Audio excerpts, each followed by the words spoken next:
Welcome to Lost Inwood Panoramas, where in each episode we'll take a close look at an historic North Manhattan panoramic image. Hi there! Welcome back to Lost Inwood Panoramas. In the previous episode, we introduced this great Edward Wenzel image of the Inwood Valley, taken around 1906. We pointed out that buried beneath the old orchard in the foreground were remains of a Revolutionary War camp, and just down the hill from that had been where a sizable Lenape community had lived and made its home. We'll come back to that in a moment. On the map, we can see the vantage point of the photo, an east-looking hillside in the northernmost part of Manhattan. Because the trappings of the city didn't arrive until the early 1900s, archaeologists of the day were able to study the area as streets were being graded and apartment buildings erected. These explorers discovered ample evidence that people have lived in Inwood, possibly continuously, for thousands of years. By plotting on a map where uptown artifacts were found, one can see just how extensive their presence was in the neighborhood. Among the major finds were 7 mostly intact cooking pots at Seaman near 204th Street, at the Shirakapak Rock Shelter in Inwood Hill Park, at 214th Street near 10th Avenue, and on 231st Street in the Bronx near Broadway. 3 major habitation sites were excavated. The most ancient, studied in 1919, was at the foot of Dyckman Street on the Hudson River. There, archaeologists Alanson Skinner and Amos Oneroad excavated a late archaic site, possibly 6,000 years old. The pair had already excavated another site the year before at the Shirakapak Rock Shelters in today's Inwood Hill Park. Even though it had already been plundered by treasure hunters, a trove of new information was recovered. The third major site is where we'll be directing our attention today. Known in scholarly circles as Corbett's Garden, it spans a single city block, bounded to the north and south by 204th Street and Academy Streets, and on the east and west by Seaman Avenue and Cooper Street. The site is special because it revealed evidence of the social fabric of the lives of late woodland period Lenape. Specifically, there were numerous human and dog burials found here, and learning how their dead were treated can provide us insights about their relationships during life. In 1890, a young explorer and engineer named William Calver came to Inwood looking for indigenous artifacts.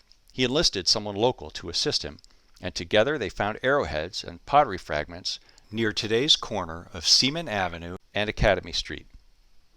Intrigued and curious to learn more, for the next several decades, Calver spent about 1 day each week on the weekends exploring different sites in the neighborhood.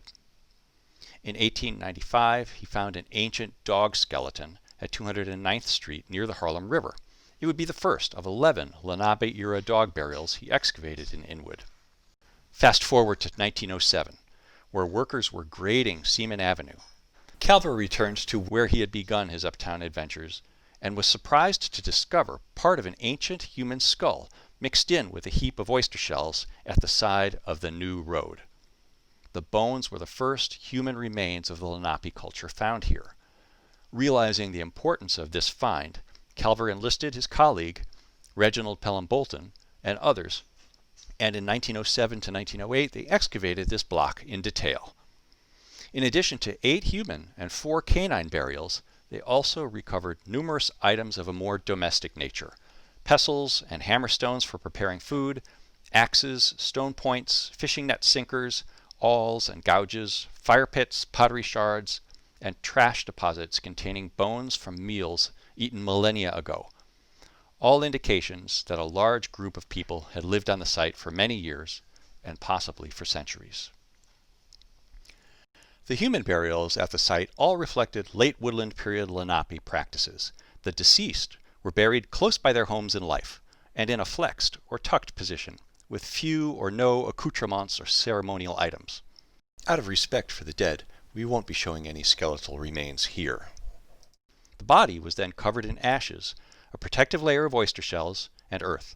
Some skeletons were discovered in pairs, a woman with an infant, or a newly deceased male interred with a female who had died much earlier and was reburied with him. There were signs of connection and kinship and even tenderness. Dogs were the only known domesticated animals in woodland society. In Delaware traditions, they are seen as beings with dual powers, guardians of human health and also connected to the spirit world. Because of this special nature, dogs were often buried with great care. As the explorers excavated, they recorded their finds in notebooks and made measured drawings of their work. Neither Bolton nor Calver were professional archaeologists, and one could wish they had recorded even more details of what they were doing and observing, but we're fortunate to have these records of their work. Looking at this field map, drafted in 1908 by Morris William Ehrlich, we get an overview of the site's camp features, topography, and artifacts. Their work was eventually published by the American Museum of Natural History. And there you have it, the 5-minute story of the Corbett Garden Lenape site in Inwood, North Manhattan. In part 3, we'll learn more about the excavations at the Revolutionary War hut camp on the Dyckman Farm, which took place in 1912 to 1915. Thanks for watching. See you next time.